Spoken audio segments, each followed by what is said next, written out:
everyone, and welcome to the gallery. Get your mug or glass of something tasty to sip if you wish, and let's appreciate this latest work of art I've chosen to share with you all. Minari is a 2020 semi-autobiographical film written and directed by Lee Isaac Chung about a South Korean immigrant family farming in Arkansas.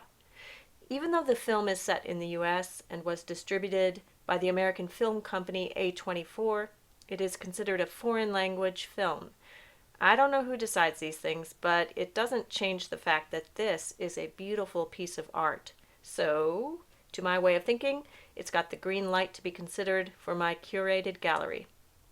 This film received much critical acclaim, as well as nominations and awards, so I'm not going to dwell on its merits of wonderful storytelling, acting, directing, and cinematography in my intro. Let's move on to my analysis. As usual, I'm homing in on a very particular, limited focus for the analysis. So much more could be said about the film, though, right? Here, I'm going to contend that Minari is a story in the vein of a Flannery O'Connor short story. If you've read any of her short stories, such as Greenleaf, my personal favorite, or Parker's Back, the iconic A Good Man is Hard to Find, or The River, then I'm guessing you'll know what I'm talking about. If not, get your hands on one of these stories quick as you can. As is fitting, the theme quote I've selected comes from Flannery herself. All human nature vigorously resists grace because grace changes us, and the change is painful. Elsewhere, she had this to say, I have found that violence is strangely capable of returning my characters to reality and preparing them to accept their moment of grace. In a typical O'Connor short story, there is a climactic moment of violent grace. I think this agrees with what we see in the film, as our characters have their moment of grace and are returned to reality, returned to understanding sharply their own hearts and what they truly value, what matters most to them. This is their moment of revelation and salvation.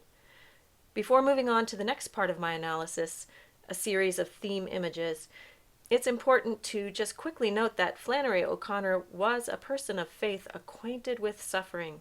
As a child, she lost her father to lupus and was herself diagnosed with the disease in her mid-20s and died because of lupus at age 39. Guided by the theme of the workings of grace, I've selected a series of images from the movie. This rather ominous image is one of smoke rising from the chicken sexing factory where male chicks are deemed useless and discarded to the incinerator.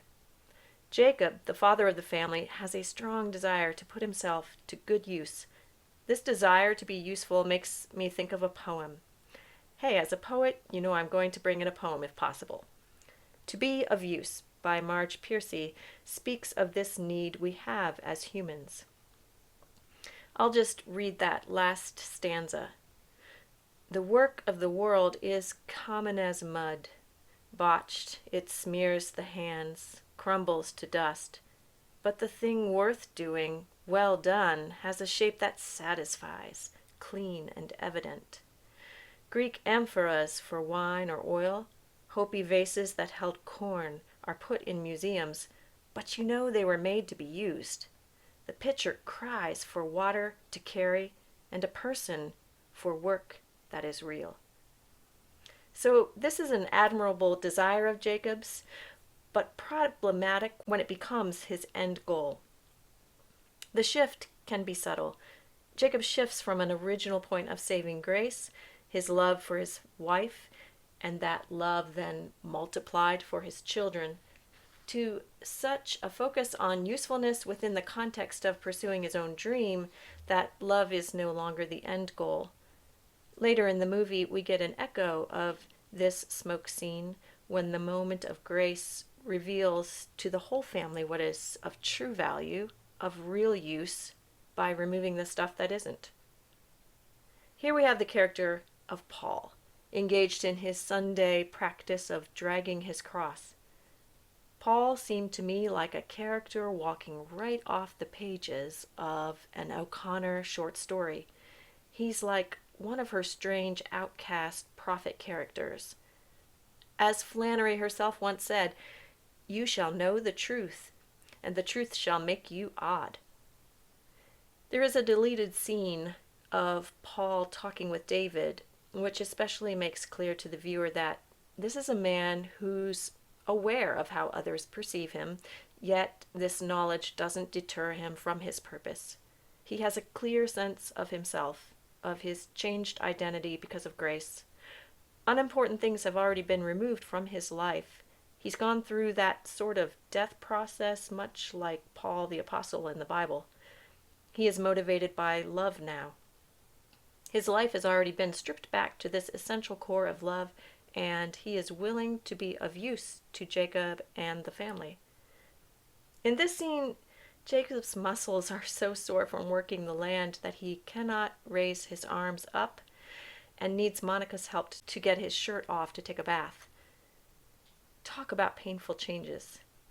At the point in the movie where this scene takes place, I started to think of my parents' experience. Two small-town kids who lived in the city as newlyweds and then decided to purchase 40 acres of land with a dilapidated farmhouse and no indoor plumbing. There was an outhouse. My mom tells how the two of them fenced in the pasture land by hand with a post-hole digger, making their way painstakingly around the acres with my older sister in a baby stroller. This move to rural Ohio may have been mostly my mom's idea because of her love of horses, but my dad supported her in this dream. And they surely needed to be in it together. There was a lot of backbreaking work. We even had a retired farmer neighbor who came alongside my dad to teach him so many things that he needed to learn, like how to make a huge garden and how to care for cattle and chickens. And my sisters and I got an adopted grandpa out of the deal. The strain on the marriage of Jacob and Monica because of their divided priorities is underscored when I reflect on my parents' experience and the united front needed for this type of endeavor. This is a favorite image from the movie. Here is the family all together, lying in an exhausted heap, but together, united by their moment of hard grace, and Grandma is quite fittingly watching over them all. This is a scene of Jacob holding the stone for the marker for the new well after getting the help of the water finder, whose help he'd originally, and perhaps understandably, refused. This, for me, evoked the Old Testament story of Jacob, who wrestled with God, much like our male lead perhaps, and at one point in his journey of life changes, slept on a stone for a pillow and dreamed of a ladder reaching to heaven with angels ascending and descending upon it. I then thought of our female lead's name, Monica, and the famous mother of Augustine, for whom she prayed faithfully until one day he finally believed and became a Christian. I'm ending with an image of the plant Minari, or Korean watercress. Here's what Grandma says in the movie about this plant.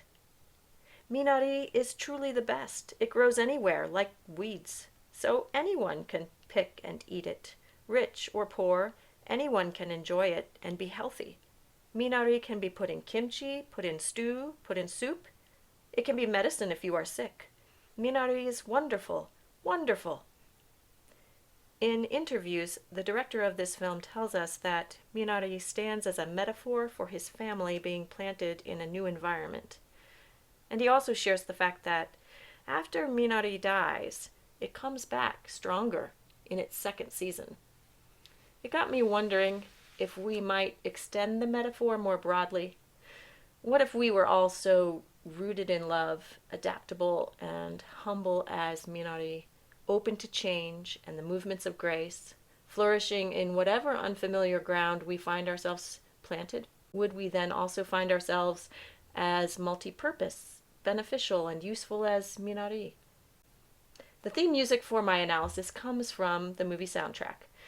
By turns dreamy, strange, ethereal, otherworldly, lovely, The entire soundtrack is one I've listened to many times over. The two songs I've linked for you below in the description are Jacob's Prayer and Wind Song. But really, if you get a chance, do listen to the entire soundtrack. It matches the movie perfectly, as a good soundtrack should. As you listen, can you almost hear the Minari taking root?